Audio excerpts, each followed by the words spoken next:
Bienvenue dans Les Graines by Seedwork, le podcast sur l'innovation sociale au travail. Je m'appelle Assia Ziati-Kanu et depuis une vingtaine d'années, j'accompagne les organisations à favoriser un développement qui place l'humain au centre. Quoi de mieux que de partager avec celles et ceux qui osent expérimenter dans leur propre entreprise ?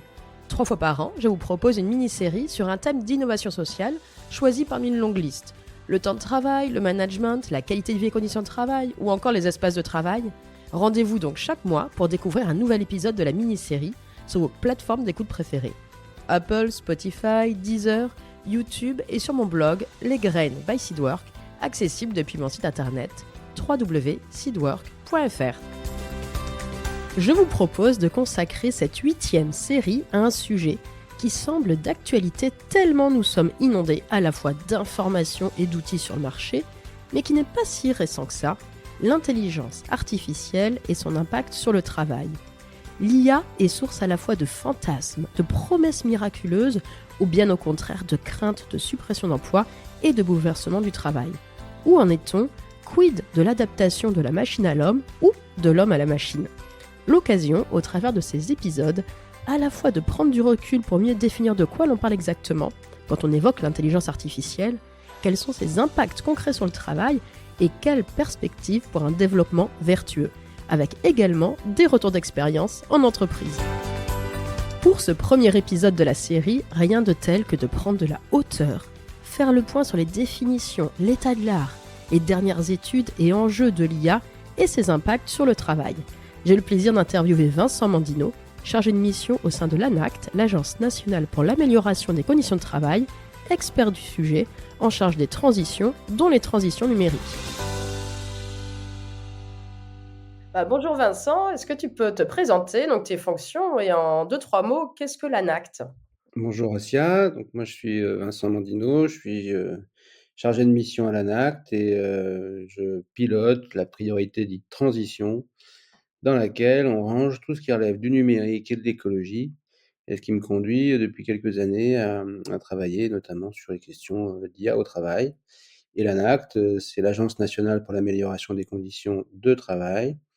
C'est un établissement public à caractère administratif sous tutelle du ministère du Travail avec un conseil d'administration tripartite, donc l'État, les grandes organisations patronales et syndicales. On existe depuis plus de 50 ans. La mission première, c'est d'accompagner les entreprises et plus spécialement les TPE-PME dans leurs projets de transformation pour trouver des équilibres entre performance et santé au travail. Merci pour ces précisions. Alors, tu parlais de transition et de transformation. Donc, au cœur du sujet et de l'actualité, on parle beaucoup d'intelligence artificielle. Donc, merci d'avoir répondu à l'invitation des Graines by Seedwork. L'idée sera dans cet échange-là, peut-être de te poser quelques questions autour de 3 grands axes. Un, quand on parle d'intelligence artificielle, qu'est-ce de quoi parle-t-on ? Qu'est-ce que c'est exactement ? 2, en quoi l'IA transforme ou pas le travail et sous quelle dimension ?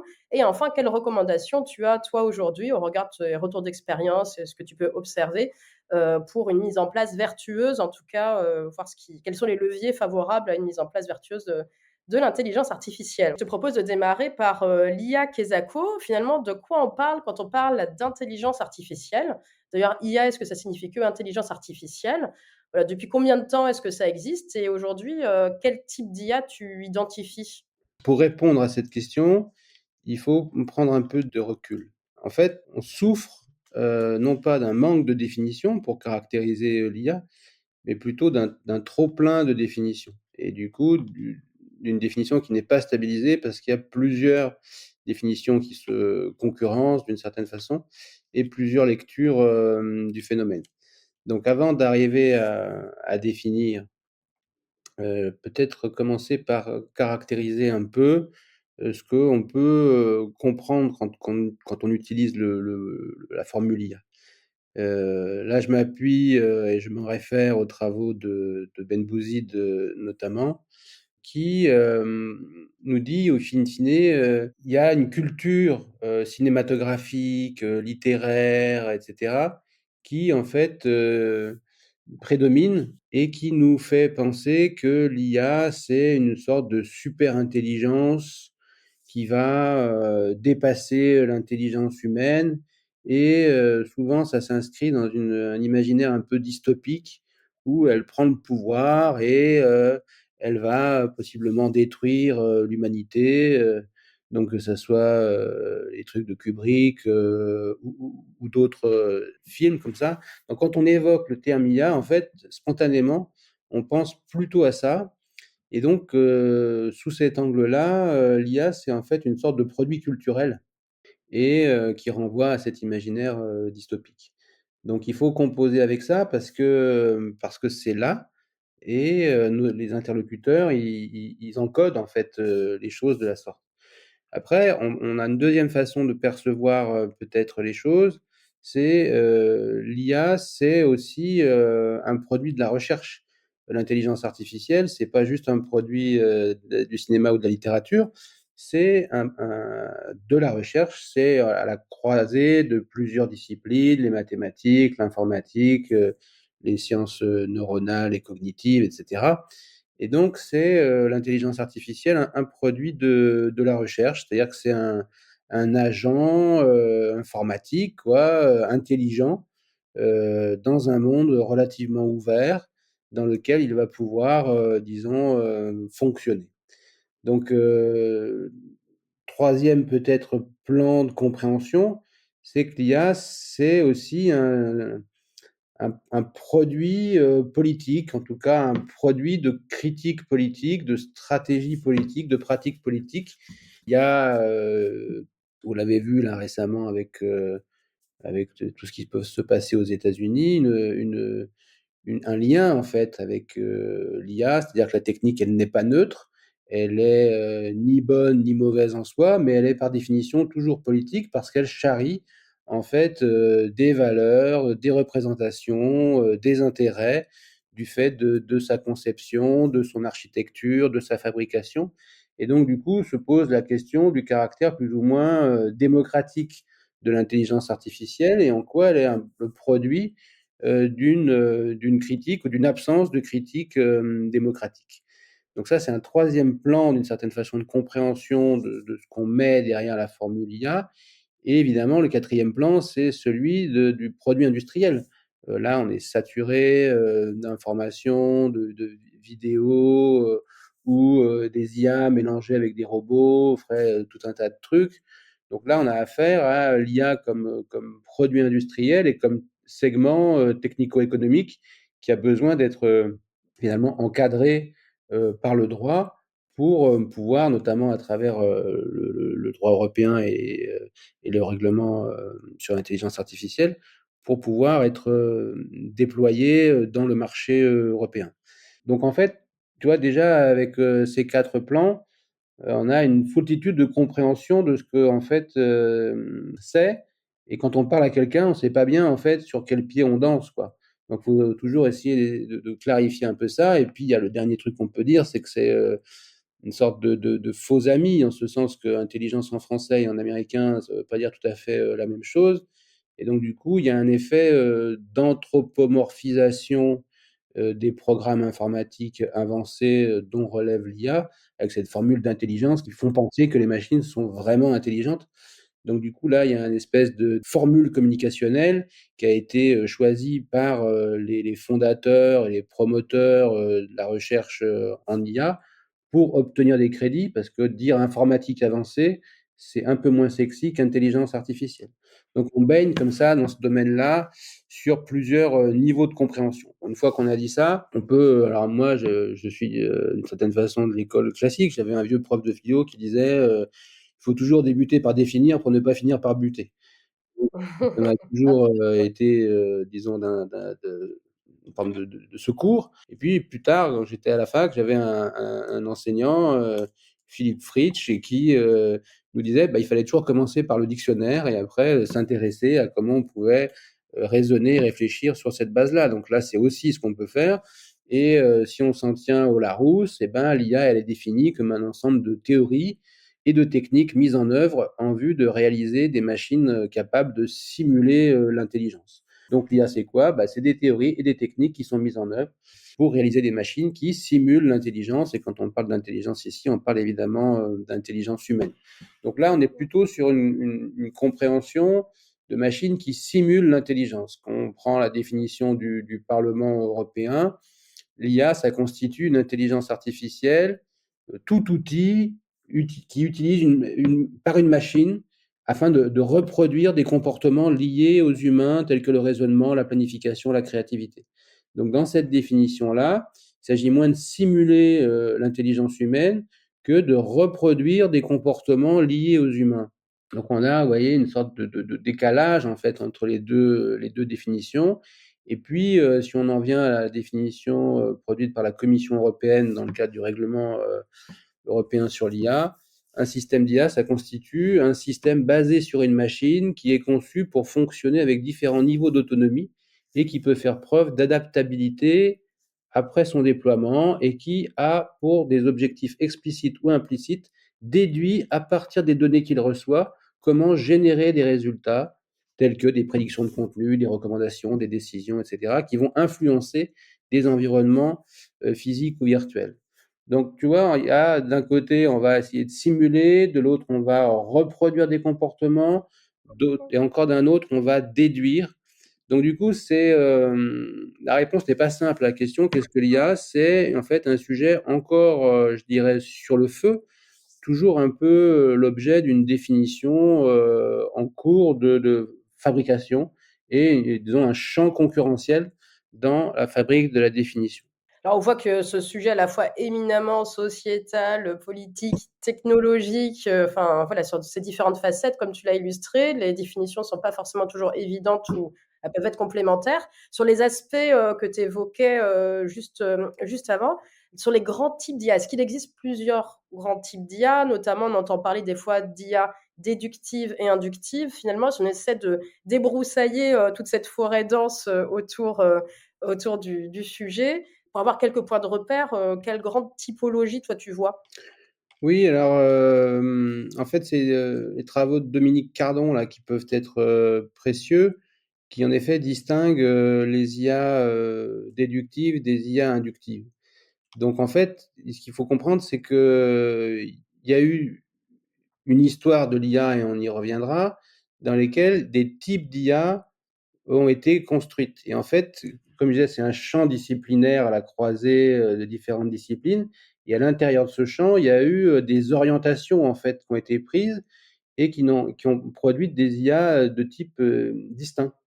Donc, ce qu'on appelle des IA déductives, c'est l'idée selon laquelle on va utiliser des données, on va écrire un programme informatique, on va faire mouliner ces données à travers ce programme informatique avec des capacités de calcul, et à la fin, on aura des données de sortie. Donc en fait, ce truc-là, c'est un truc assez classique, c'est un truc déductif en fait. Et ça renvoie à ce qu'on appelle ou qu'on trouve dans la littérature des IA dites symboliques. En fait, c'était plutôt des trucs qui maintenant sont plus trop à la mode, mais c'était des trucs qui étaient à la mode, on va dire, dans les années 90, 80, enfin fin 80 et 90, qu'on appelle les systèmes experts.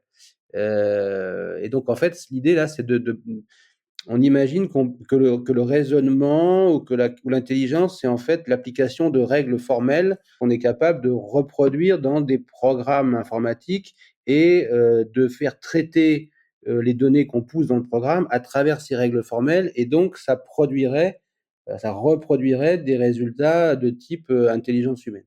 Donc ça, c'est pour les mécanismes, disons, d'IA déductive. Et puis, ce qu'on appelle les IA inductives, c'est ce à quoi on a affaire depuis maintenant quelques années, qu'on vend en poupe, qu'on appelle les réseaux de neurones. Et bien là, le fonctionnement est un peu différent. C'est-à-dire que, bon, il y a toujours évidemment un travail de programmation, mais on pousse des données d'entrée dans une machine, par exemple des données de chat quoi, ou de félin, etc. Puis à la fin, on dit, bah, je veux retrouver un chat. Donc on pousse des données d'entrée et on dit ce qu'on veut comme données de sortie.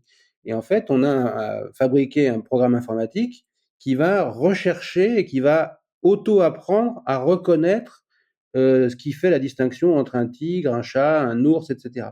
Alors, on dit auto-apprendre pour partie oui et pour partie non, parce qu'on on apprend quand même un peu à la machine à reconnaître un certain nombre d'éléments parce qu'on va étiqueter des données, on va lui dire bah, dans sa base, ça c'est un chat, ça c'est un tigre, et quand on lui met après accès à des milliards et des milliards de données, comment elle fait sur la base d'un apprentissage initial pour reconnaître et, disons, trouver des bons résultats.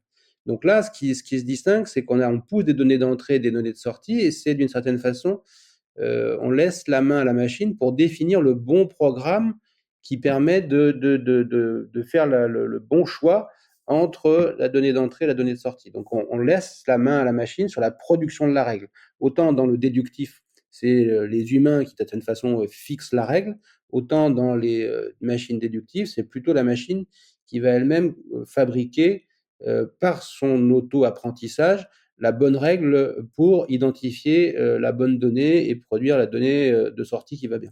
Bon, tout ça, c'est des trucs en fait qui sont assez compliqués, assez techniques, mais en même temps qui sont assez simples à comprendre, en ce sens que c'est deux façons de raisonner un peu différentes, quoi. Et dans les deux cas, sur la partie inductive, il y a tout de même de l'intervention humaine pour apprendre à la machine à reconnaître des choses. C'est-à-dire qu'on entend parler aussi des fois de salariés dans des pays en voie de développement qui sont, voilà, on va dire, exploités aussi sur des reconnaissances d'images avec forte intensité et répétitivité toute la journée. Est-ce que c'est une facette de l'IA aujourd'hui qu'on ne rend pas trop visible? Oui, tout à fait. Ça, c'est les travaux d'Antonio Casilli en attendant les robots, c'est-à-dire que derrière les robots, en fait, ou derrière les machines, il y a une foultitude de travailleurs invisibles qui sont éparpillés dans différents pays dits du Sud global et qui participent de l'annotation des données, des images, des textes, etc., pour en effet apprendre à la machine. Donc, même si on vante les mérites de machines plus ou moins autonomes ou automatiques, en fait, ça reste quand même des constructions humaines déjà, elles ne tombent pas du ciel, elles ne s'auto-construisent pas, et par ailleurs, elles sont un peu éduquées, quoi. Elles sont un peu alimentées. Alors, il y a des formes non supervisées, semi-supervisées, supervisées. Bon, il y a là une sorte de variété, mais en effet, tu fais bien de relever ce point-là, parce que il y a un imaginaire de la machine qui fonctionnerait d'elle-même, alors que il y a quand même tout un agencement, on va dire, socio-technique et économique, et des modèles économiques pour faire fonctionner ces machines, qui pour le coup sont des modèles économiques qui sont parfois un peu troublants, en ce sens qu'ils, pour faciliter la vie au travail d'individus dans les pays occidentaux, vont avoir recours à des formes d'exploitation, de travail, on va dire, indécent, dans des conditions de travail peu reluisantes et des conditions d'emploi encore moins reluisantes à l'autre bout du monde. Donc, ce qui est important de comprendre là-dessus, c'est quand on parle d'éthique de l'IA ou de l'usage de l'IA, c'est pas simplement ce qu'on fait de l'IA dans son bureau, c'est comprendre que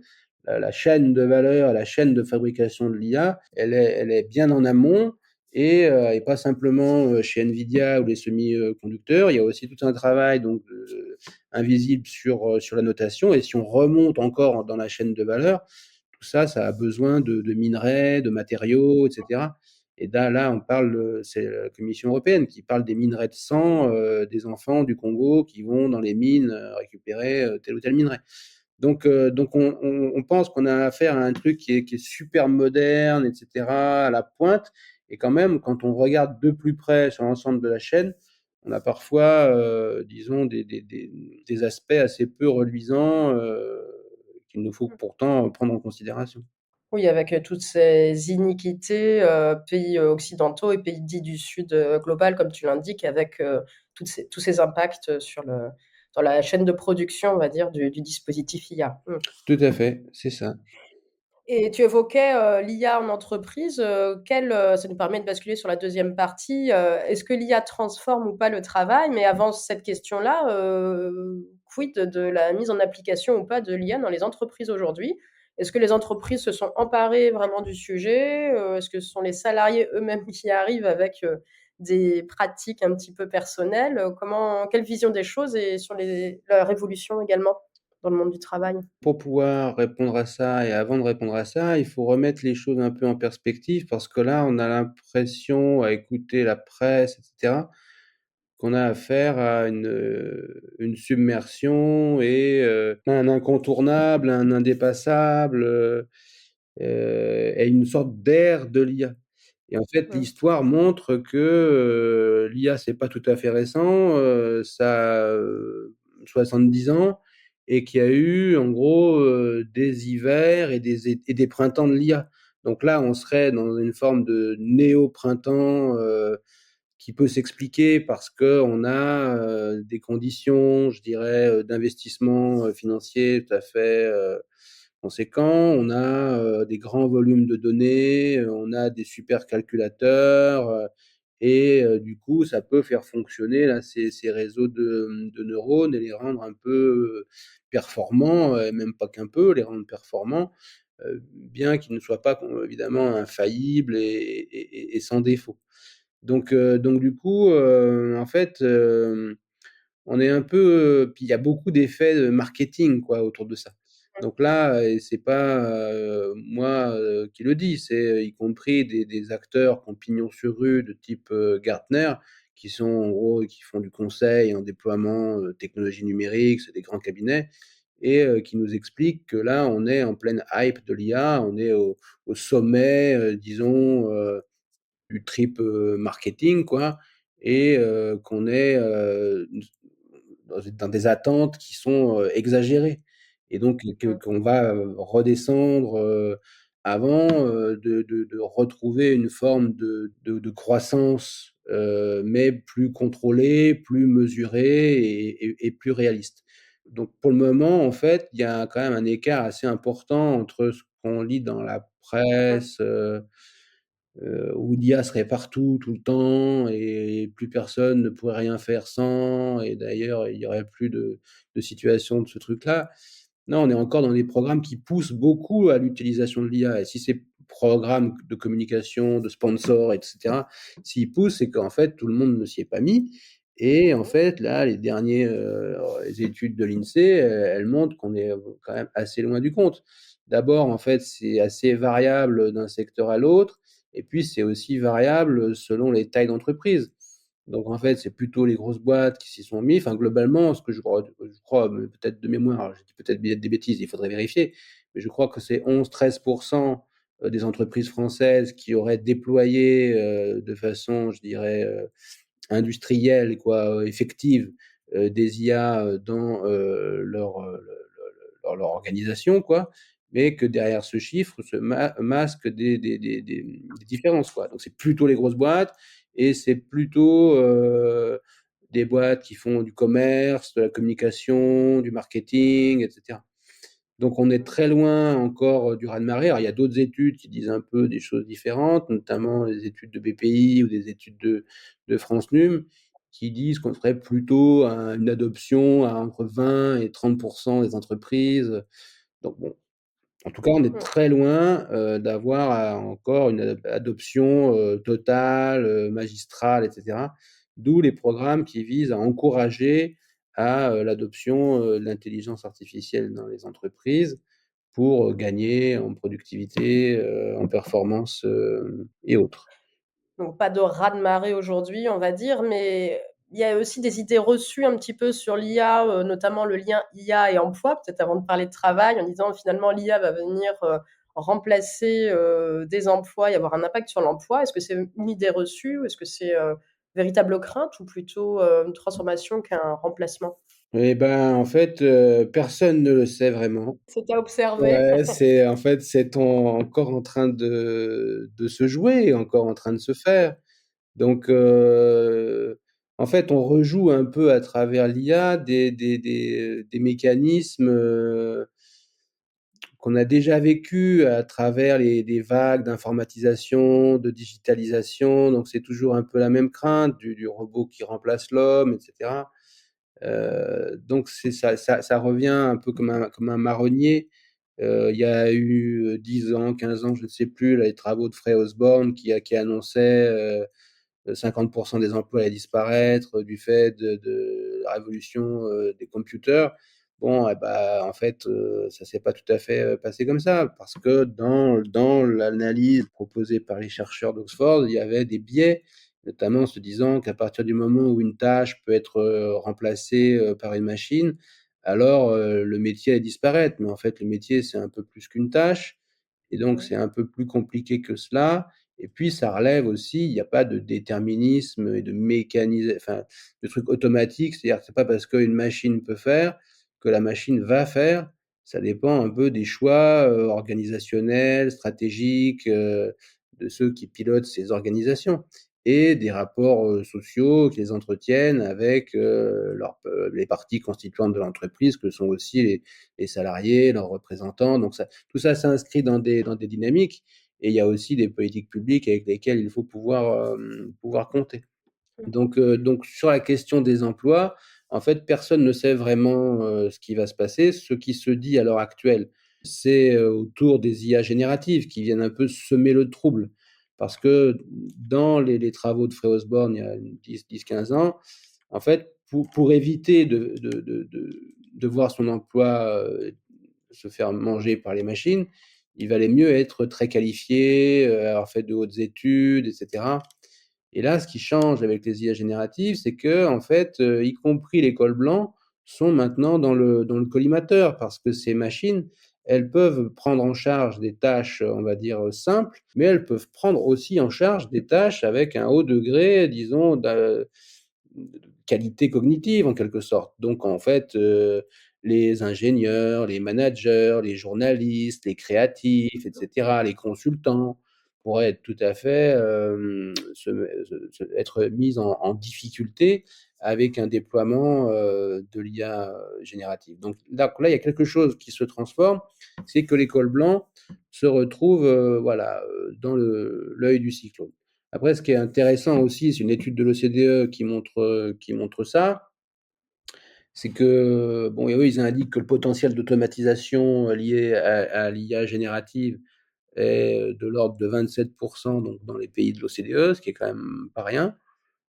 Mais ce qui est intéressant de montrer à travers leurs études, c'est que les travailleurs, en fait, sont assez partagés quant à l'incidence de l'intelligence artificielle sur leurs emplois.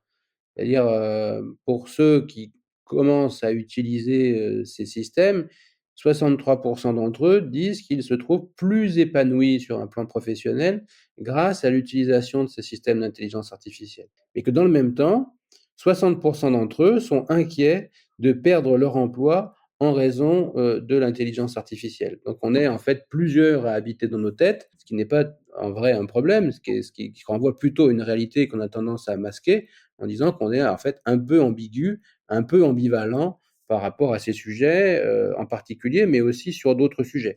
La tendance quand même de ce que dit la littérature, et notamment les travaux de l'Organisation internationale du travail sur les effets de l'IA générative sur l'emploi, c'est qu'à l'échelle mondiale, ne perçoivent pas de suppression massive, etc., mais plutôt renvoie à une transformation massive des organisations et des conditions de travail.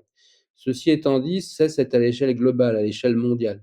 Et vous comprenez bien qu'entre l'Ouganda et la France, par exemple, il y a des marchés du travail et des systèmes économiques et industriels qui sont un peu différents. Donc quand même, ce que pointe l'OIT, c'est que en fait, l'IA générative, elle va sans doute bousculer négativement l'emploi plus dans les pays développés que dans les pays en voie de développement. Pour les pays en voie de développement, c'est l'occasion peut-être de rattraper d'une certaine façon un certain retard. Alors que pour ces pays développés qui ont beaucoup d'emplois dans l'administration, les services, etc., eh ben, eux pourraient être davantage impactés. Et ce qui est intéressant de relever, c'est que pour partie, un certain nombre de métiers impactés, des métiers dits administratifs, sont des métiers féminisés. Et donc, du coup, il y a derrière cette question de l'emploi, pas simplement l'emploi en général, mais l'emploi sur quel type de métier, quel type de catégorie sociale, et puis on le voit, des problématiques de genre qui vont se poser à l'horizon. et aussi des problématiques. Là, c'est des études un peu différentes et plus récentes qui montrent que les jeunes sont en difficulté, en fait. On pourrait penser naïvement qu'ils sont à l'aise avec ces questions d'IA parce qu'ils seraient natifs, etc. Mais en même temps, l'IA, telle qu'elle est utilisée dans les boîtes, elle fait un peu des tâches ingrates ou quoi, ou de première main, qu'on avait plutôt historiquement tendance à confier à des jeunes des impétrants, qui rentraient dans l'organisation et qui apprenaient en fait le boulot comme ça. Et donc, du coup, là, il y a une difficulté peut-être de professionnalisation pour les jeunes. Donc, du coup, cette question de l'emploi, elle est assez pour le moment controversée. On ne sait pas trop. On sait que ça va bouger sur les conditions de travail. Ça, c'est pas controversé. Ça va transformer le travail.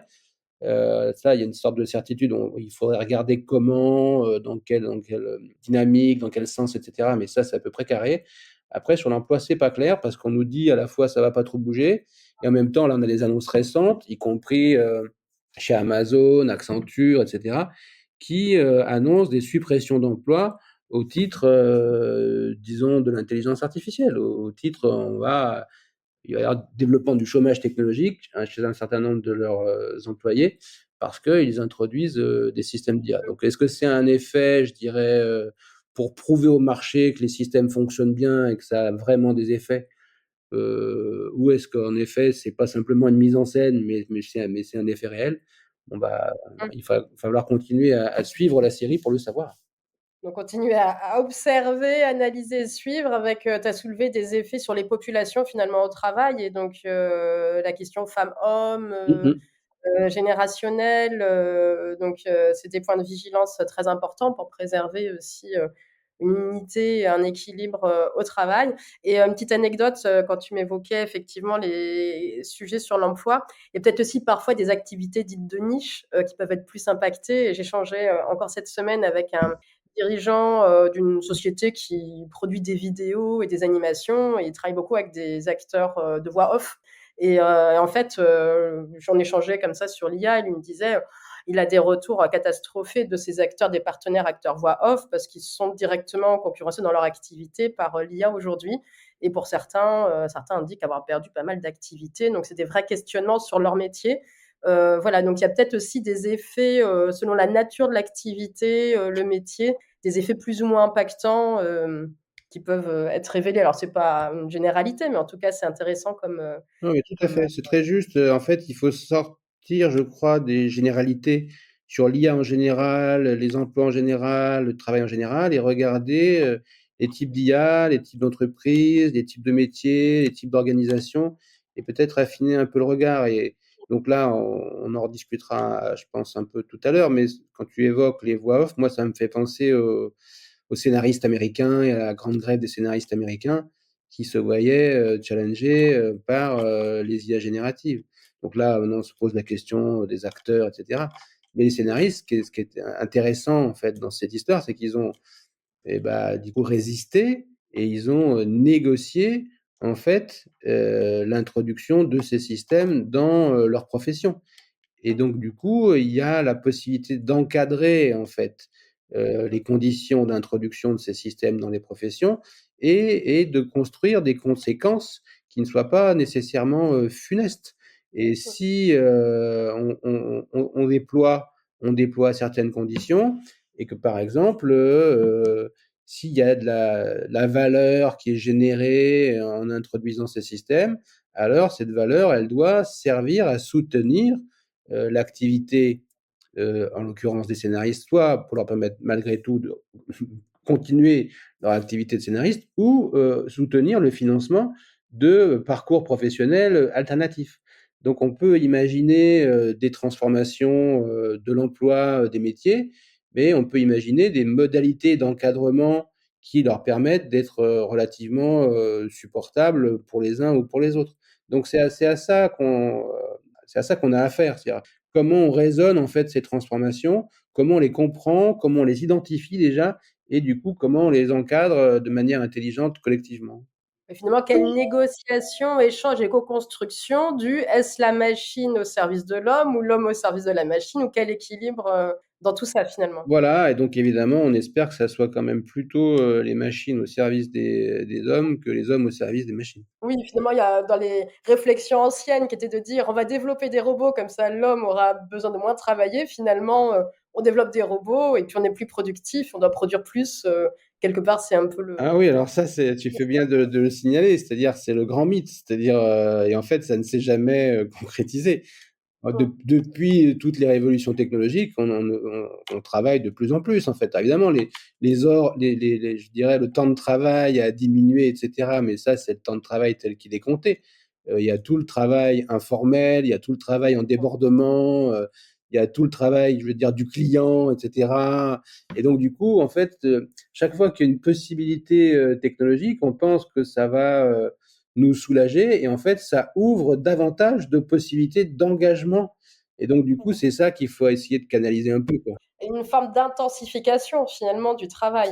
Bah, ça peut conduire, alors c'est pas une fatalité, je dirais, mais ça va dépendre justement de la façon dont on va encadrer les choses. Mais c'est vrai que ça peut participer à des formes d'intensification du travail, y compris quand on approche les choses avec une volonté d'alléger ou de supprimer un certain nombre de tâches. Donc là, je donne cet exemple qui n'est pas imaginaire, qui est un retour d'expérience en fait d'un cadre d'une entreprise d'informatique, mais j'ai des exemples similaires dans d'autres secteurs de services, banque, assurance, etc. Où précisément le métier de cadre, c'est quand même globalement de prendre des décisions, quoi. Et donc les gens, ils ont une compétence à la prise en décision, ils ont appris à prendre des décisions, et ils ont des façons de prendre des décisions. Et pour prendre une décision, une bonne décision, il faut instruire un peu les dossiers, prendre le temps de monter, je dirais, en température pour faire le bon choix, la bonne décision, etc. Et puis ensuite, pour passer à un autre dossier, il faut redescendre, se reconcentrer, pouvoir se remobiliser. Donc tout ça, c'est des processus et des pratiques métiers, des identités professionnelles qui vont avec. Quand vous avez un système d'IA qui vient aider à la décision, en fait, il prémâche un peu le traitement des dossiers. Et donc, du coup, il a tendance à vous pousser, en fait, des dossiers qui sont déjà un peu traités, et du coup, à raccourcir, en fait, le temps de préparation. Et donc, du coup, vous êtes amené derrière à prendre plus de décisions dans un temps plus court, avec des instructions qui sont raccourcies et avec des temps pour se reconcentrer qui sont eux-mêmes raccourcis. Donc, ça pose des difficultés sur la qualité du geste professionnel et sur le sens au travail.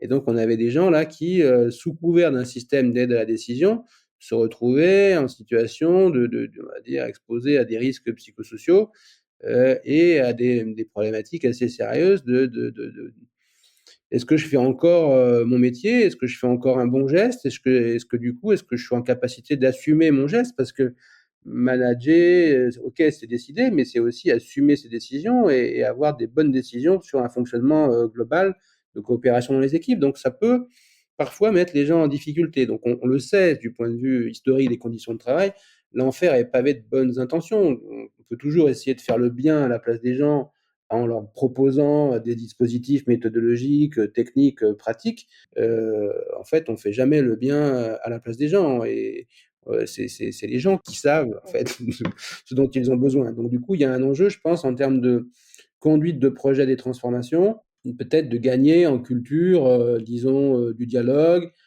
en culture du travail réel, et comment on associe davantage ceux qui sont concernés à la conception des systèmes avec lesquels ils seraient amenés à composer, quoi.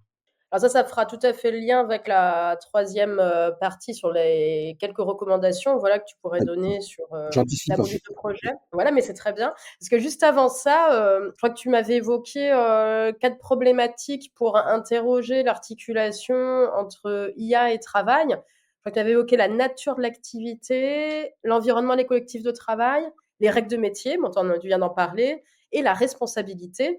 Voilà, donc du coup, est-ce que tu as quelques éclairages peut-être là-dessus à apporter Mhm. sur ces dimensions-là? Oui, en fait, quand on parle de l'IA au travail, l'éléphant dans la pièce, c'est ce dont les IA sont capables. Et elles étaient capables de ceci, aujourd'hui elles sont capables de cela, et demain elles seront encore capables d'autre chose, etc. Et donc, du coup, se pose la question de la nature de l'activité que les IA sont capables de prendre en charge, quoi. Mais du coup, ce que moi je constate, c'est qu'on ne se pose pas vraiment la question.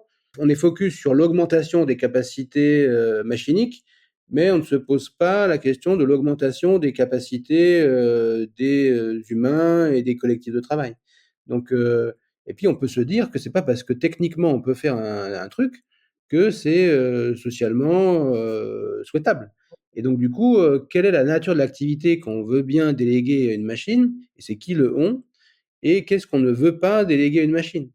Et donc, du coup, la question de la nature de l'activité ne doit pas simplement être restreinte à la capacité technique des machines, mais à réencastrer en fait cette capacité technique dans des dynamiques sociales, économiques, professionnelles.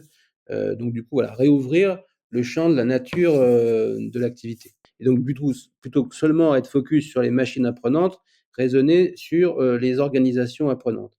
Donc, du coup, ce qui est important aussi, je crois, de comprendre, c'est qu'il y a le deuxième plan, c'est en fait, les IA sont rendues possibles parce qu'on a déjà pas mal déployé de systèmes informatiques et qu'en fait, les milieux professionnels ne sont et les collectifs de travail ne sont pas simplement des humains entre eux, mais des humains qui sont médiés par tout un tas de processus. Et là, en l'occurrence, des dynamiques, enfin des processus informatiques un peu complexes, un peu avancés.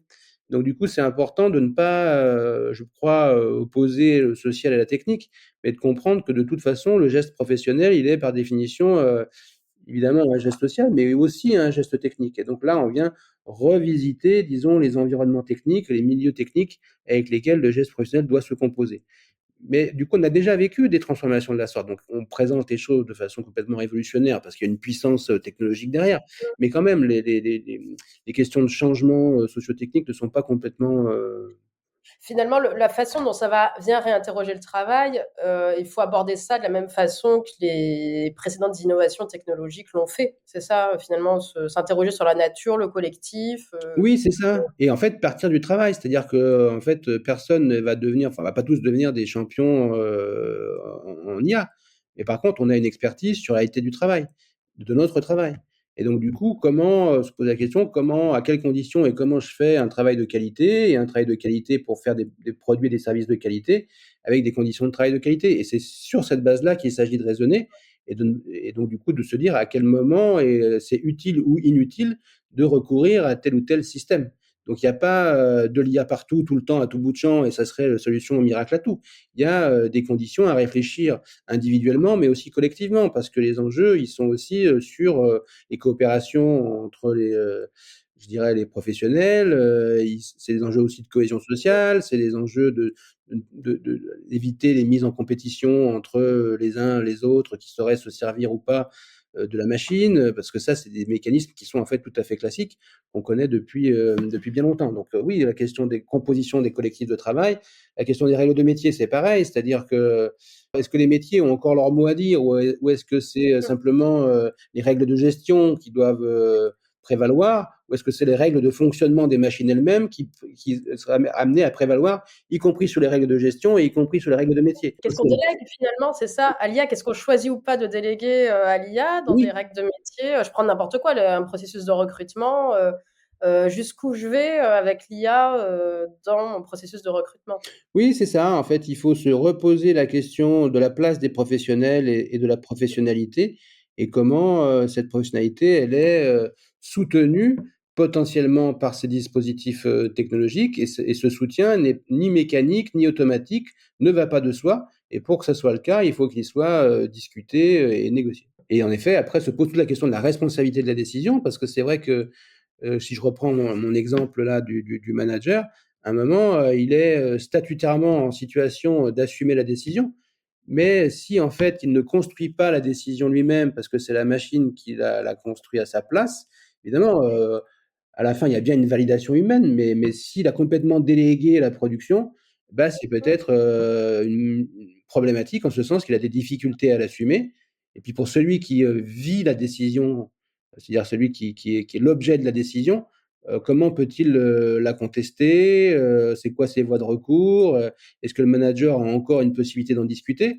Si c'est pas lui qui a raisonné, je dirais, la chose. Et sait-il quel a été exactement le raisonnement pour aboutir à cette décision Oui, finalement? oui, du coup, se pose des questions du coup sur la place du manager dans cette affaire. C'est-à-dire, on parle, vous le savez, de management algorithmique, et donc du coup, se pose la question de celui qui est piloté par ce management algorithmique, mais le management algorithmique, il vient concurrencer d'une certaine façon le management traditionnel. Donc la question de la professionnalisation et du rôle des professionnels, elle vaut à tous les étages. Je pense que c'est ce à quoi on doit s'atteler aujourd'hui. Alors justement, ça va être très bien le lien avec la dernière partie sur quelles recommandations, au regard de tous ces enjeux et cette complexité et finalement ces curseurs à placer, quelles recommandations tu pourrais donner pour aborder au mieux possible, je dirais, alors au mieux dans le sens qualité du travail, qualité de vie au travail, conditions de travail aussi, c'est ce sujet. Oui, alors nous, on est parti, je dis nous, à l'agence, on est parti, on travaillait sur ces sujets depuis longtemps, mais on était content de découvrir qu'en 2020, il y a un accord cadre européen sur la transformation numérique des entreprises qui a été signé entre donc les représentants patronaux à l'échelle européenne et la Confédération européenne des syndicats de salariés. Et en fait, on trouvait cet accord vraiment intéressant parce que bon, il disait, disons, plusieurs choses et sur lesquelles on peut s'appuyer. D'une part, que la transformation numérique, c'est peut-être un champ problématique qu'on peut identifier sur la base de 4 entrées. Disons, la question du contenu du travail et des compétences pour faire ce travail à l'ère du numérique. Une question des capacités à se connecter et à se déconnecter, une question du développement et du mise sous contrôle humain de l'intelligence artificielle, et une question de la surveillance au travail à travers cette nouvelle technologie numérique. Donc ça, c'est les 4 grandes problématiques en fait qui structurent le champ. Et quand même, ce que montre cet accord, c'est qu'en fait, les transformations numériques, c'est pas juste des transformations technologiques, c'est toujours des transformations organisationnelles. Et donc, pour que ces transformations organisationnelles, elles puissent utiliser des technologies nouvelles comme des leviers de productivité, de performance, etc., il faut qu'il y ait une sorte de compromis socioproductif qui soit renouvelé. Et donc, de ce point de vue, l'accord européen, il est intéressant parce qu'il recommande, en fait, de procéder à ce qu'ils appellent une forme de design conjoint de la transformation, où de façon très précoce, en fait, les dirigeants des entreprises, les représentants du personnel, en fait, travaillent de concert à identifier des opportunités stratégiques, à opérer des choix de technologie au regard de ces opportunités stratégiques, de mettre en place des protocoles d'expérimentation, d'évaluer les expérimentations mises en œuvre pour ensuite revenir sur la pertinence des choix qui ont été opérés initialement pour les confirmer ou pour les réorienter.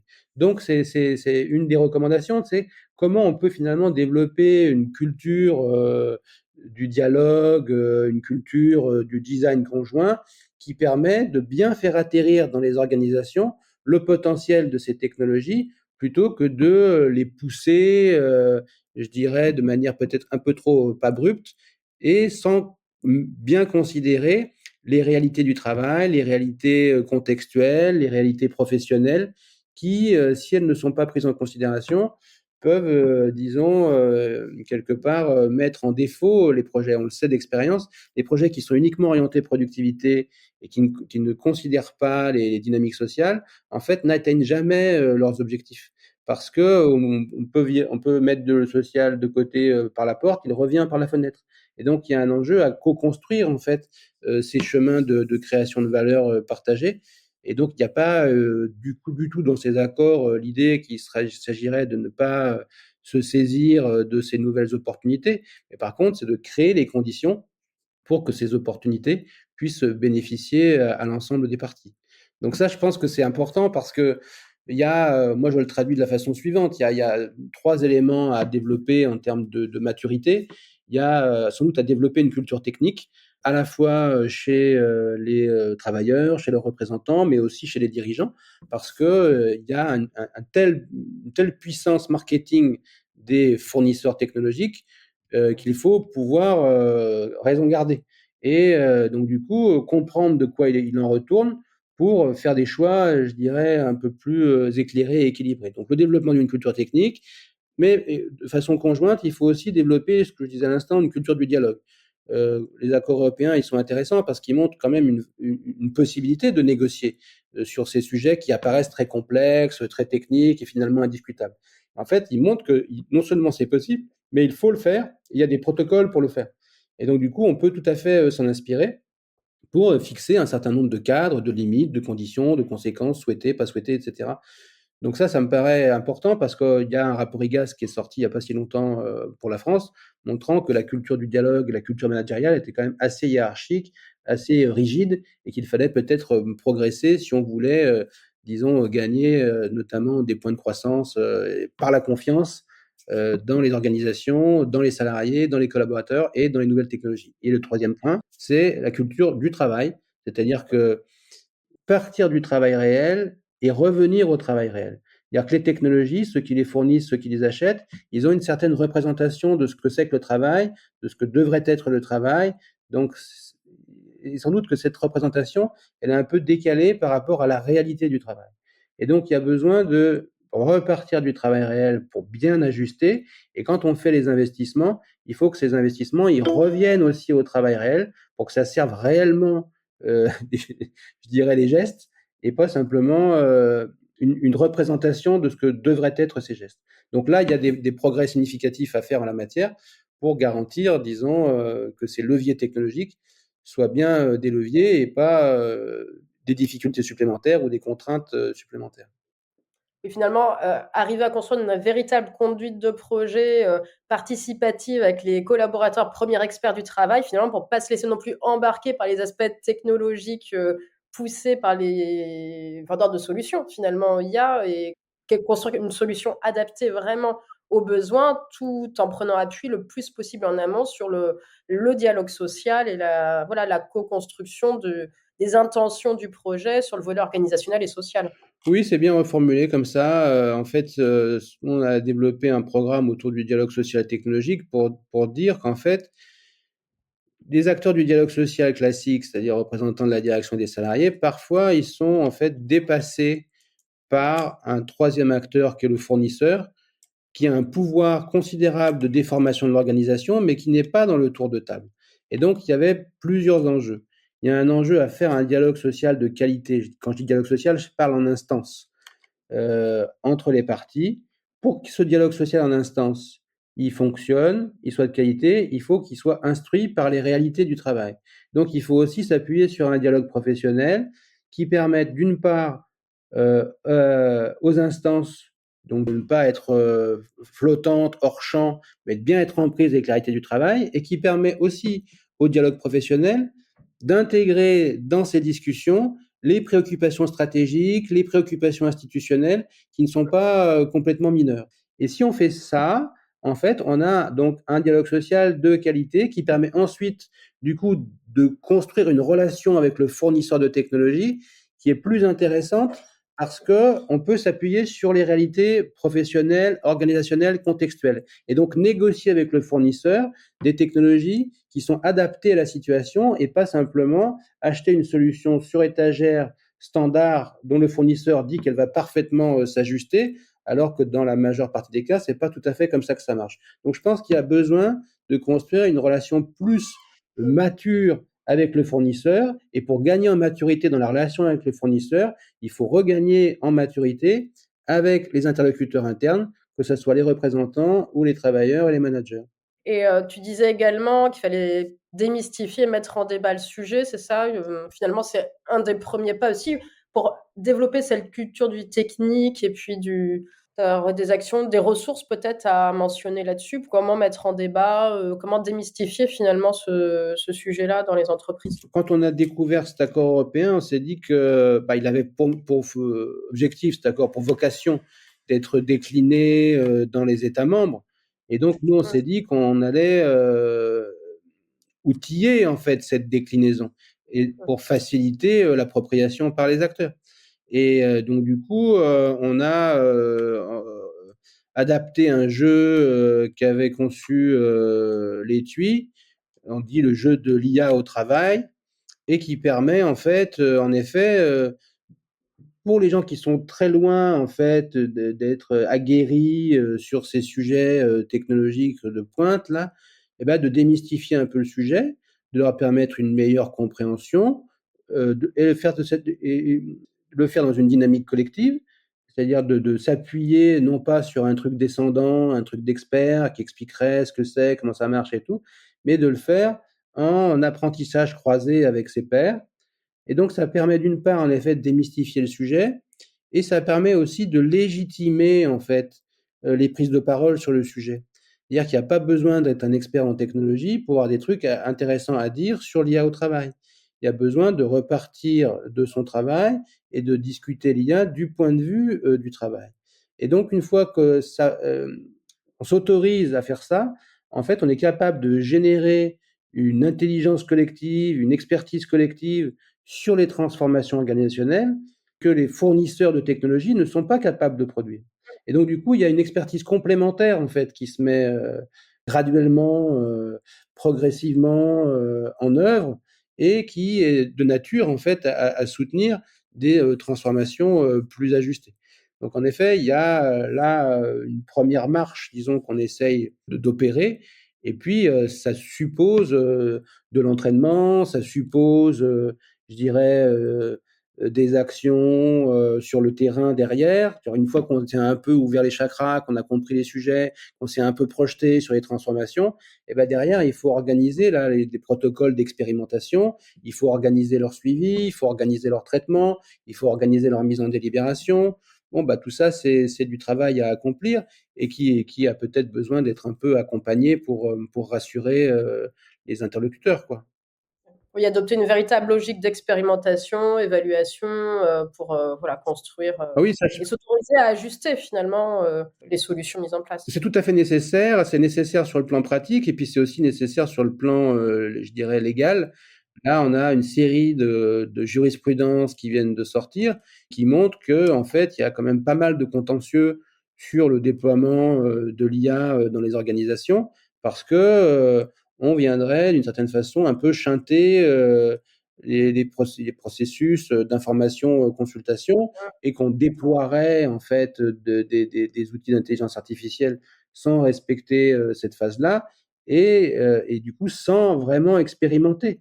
Donc non seulement il y a des problématiques de tensions, de conflits sociaux à la clé, mais il y a aussi des problématiques de désajustement par rapport à la réalité du travail, et donc des investissements qui derrière seraient pas tout à fait aussi rentables qu'on aurait pu l'imaginer. Donc vraiment la dynamique expérimentale et co-construite apparaît comme une voie de sécurisation en fait des investissements en question. Très, très intéressant ce retour sur les jurisprudences, si ça peut éclairer aussi les dirigeants sur le point de mettre en place ou d'initier une dynamique. Alors justement, en une phrase, peut-être qu'est-ce que tu aurais à dire aux entreprises qui n'ont pas du tout structuré de démarche ou de politique à ce sujet et qui se posent la question? Bah, il faut des points de référence, c'est-à-dire on ne peut pas y aller à l'aveuglette ou au doigt mouillé. Donc il y a un enjeu peut-être à prendre connaissance des cadres réglementaires. Il y a le règlement européen sur l'intelligence artificielle qui rentre progressivement en application, et notamment l'article 4, qui est d'ores et déjà normalement en application, qui conduit les entreprises à développer pour elles-mêmes et pour leurs collaborateurs ce qu'on appelle une littératie en intelligence artificielle, c'est-à-dire en gros permettre aux gens de comprendre de ce dont il est question, de savoir comment ça marche, et de pouvoir développer un esprit critique pour justement savoir si c'est pertinent ou pas de l'utiliser, à quelles conditions, avec quelles conséquences. Donc, il me semble qu'avoir des points de référence réglementaires, c'est quand même pas tout à fait inutile. Il y a aussi des éléments méthodologiques que j'évoquais dans l'accord cadre européen, mais aussi portés par d'autres acteurs, dont on peut largement s'inspirer. J'ai dans ma mémoire là, un article 4 d'un autre accord sectoriel, mais dont on peut parfaitement s'inspirer, qui dit que l'IA au travail, ça va ou peut conduire à redistribuer les tâches entre les machines et les humains. Mais le même article dit que ça ne peut pas remplacer l'expérience des humains, ni leur intelligence sociale, ni leur intelligence émotionnelle. Et donc, du coup, je me dis qu'il y a peut-être des points de référence comme ça qui peuvent être utiles pour éviter de tomber dans un certain nombre de panneaux ou de pièges trop facilement, quoi. Écoute, merci beaucoup pour cet échange, très riche et dense, Vincent. Je pense qu'on aurait pu continuer encore longtemps. On est obligé d'arrêter pour la durée du podcast, mais en tout cas, ça amène beaucoup, beaucoup de réflexions, beaucoup d'idées. Tu as cité pas mal de références ou d'articles ou de textes ou de travaux. Donc voilà, si tu en es d'accord, je le mentionnerai du coup dans le descriptif du podcast. Ça permettra aux uns et aux autres d'aller approfondir le sujet. Vraiment un grand merci pour tes retours d'expérience. Eh bien, merci beaucoup à toi, Assia, pour ton invitation. Et j'espère qu'en effet que ça pourra être utile aux auditeurs de tes super podcasts. Et puis, à disposition en off pour poursuivre les discussions et les collaborations. Avec plaisir, merci. À bientôt. Un grand merci à Vincent pour cet échange passionnant. La conduite de projets participatifs et le dialogue social est un élément clé et fondamental pour réussir son projet de mise en place de l'IA. Il ne faut pas se laisser dépasser par les effets de mode ou les beaux discours. En attendant, n'hésitez pas à vous aussi vous ouvrir à l'expérience des autres pour apprendre et vous inspirer.